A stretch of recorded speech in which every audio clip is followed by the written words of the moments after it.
Hello guys! Hello! This is Libra. Libra, kamusta ka? Ano bang ganap natin sa ngayon?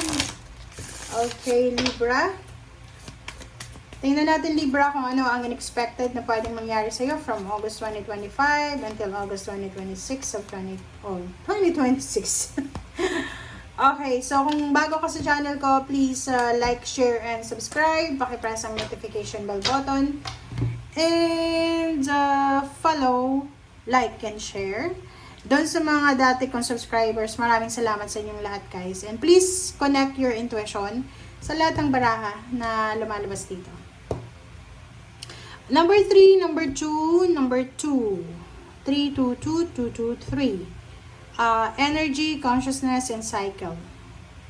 Nakikita ko sa'yo dito na mayroong mga Libra na possible na or maybe nakaranas ka before August 2025. Before August 2025, nakaranas ka ng rejection. May nag-close na doors para sa'yo. Maybe nag-apply ka ng trabaho, hindi ka nakuha. Umutang ka ng pera pero hindi ka napagbigyan. Or maybe there's opportunities na rejected ka. Sinasabi ng baraha na wag mo na siyang dadalhin until 2026. You need to let go. Okay? You need to let go. And you need to be courageous. You need to balance your emotion and thoughts. Okay? And isipin mo na bilog ang mundo. 'Di ba? Maybe yung mga taong nag-reject sa'yo ngayon or dati, sila naman yung hihingi ng pabor sa'yo sa future. So, you need to just let go. Forget, let go, and move on. Parang ganun, yung sinasabi ng baraha.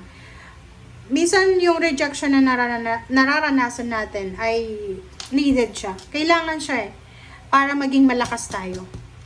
Para ipaglaban natin ang ating sarili, para magkaroon tayo ng strength and confidence.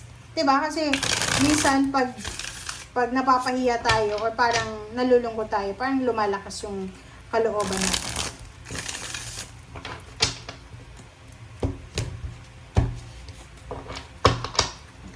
Alright. So, Libra. 2 cups and the Hermit. Sa usaping relationship, possible na lalo yung mga menopausal na. Menopause ka na siguro, Libra, or mga babaeng Libra na may mga hormonal imbalances. Ang dami-dami yung hinahanap sa karelasyon nyo. Yung parang medyo disappointed kayo kasi parang iniisip nyo, hindi siya ganito nung pinakasalan ko, ganyan-ganito. Hindi siya nung nanliligaw sa akin, hindi ganyan eh. Sinasabi ng baraha sa'yo dito na huwag tayong masyadong maghanap. Just accept it. Yan nga, let go, let God, let it flow. Just appreciate kung ano yung meron tayo sa ngayon. Oh, the Tower. Kasi alam mo, hindi lahat ng tao may asawa. Hindi lahat ng tao nakatagpo ng kanilang partner.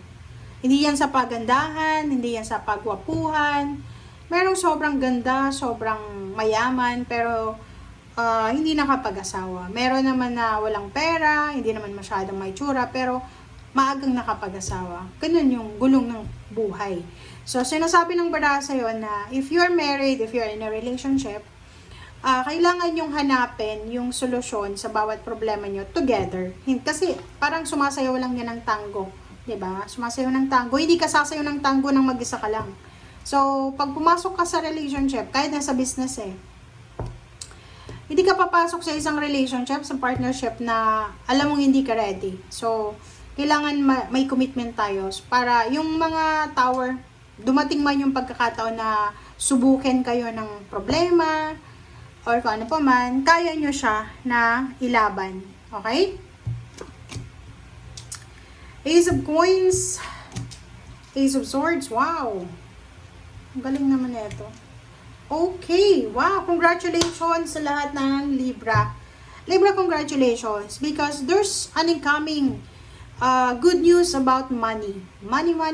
Good job. Kasi this is the money na hinihintay mo. Maybe this is the money na hinihintay ng kapitbahay mo, pero mapapasayo. So, Ace of Swords, this is parang interesting message, interesting confirmation from water sign, Pisces, Scorpion, Cancer. So maybe yun, isang water sign, Pisces, Scorpion, Cancer ang posibleng makakatulong sa'yo regarding sa money na kailangan mo. Wow!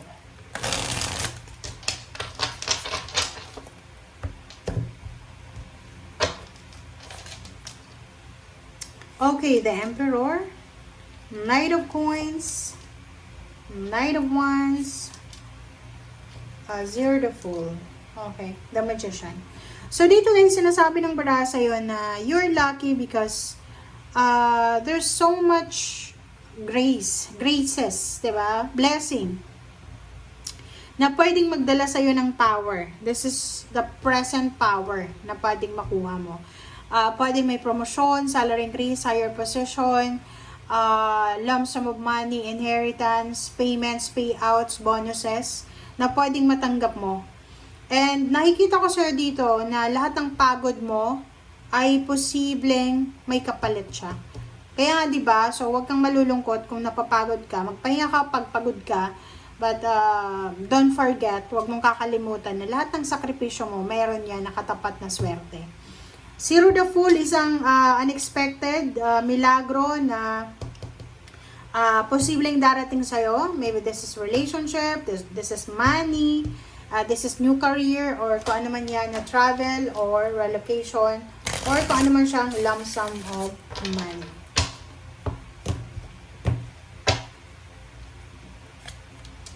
Okay, 10 of Swords, 5 of Cups, 7 of Cups. Okay, so nakikita ko sir dito, meron ka na ini-expect na message from someone. Maybe nag-send ka ng message sa isang tao na nakagalit mo, nakaaway mo. But you're waiting, diba? Until now, parang hinihintay mo kung magre-reply ba siya sa message mo. Kasi parang yung message mo na yun is gusto mong makipag-reconcile. And dito sa 7 of Cups, sinasabi ng barahan na yung taong yon na taong hinihintay mo na mag-reply back sa'yo ay hindi mo makukuha yung reply niya because nagdadalawang isip siya kung i-entertain ka ba niya or hindi. Parang hindi pa siya ready na papasukin ka sa buhay niya. Okay? So, dito naman sinasabi ng barahan na about business, lalo na pagdating ng August 2025 until August 2026. Sa usaping business, sa usaping pagpapakasal, partnership, collaboration, you need to be patient. Kailangan mong magpasensya, mag-research, maghintay, huwag magpadalos-dalos. Okay? So, yan guys ang sinasabi ng baraha. Thank you for watching. Bye!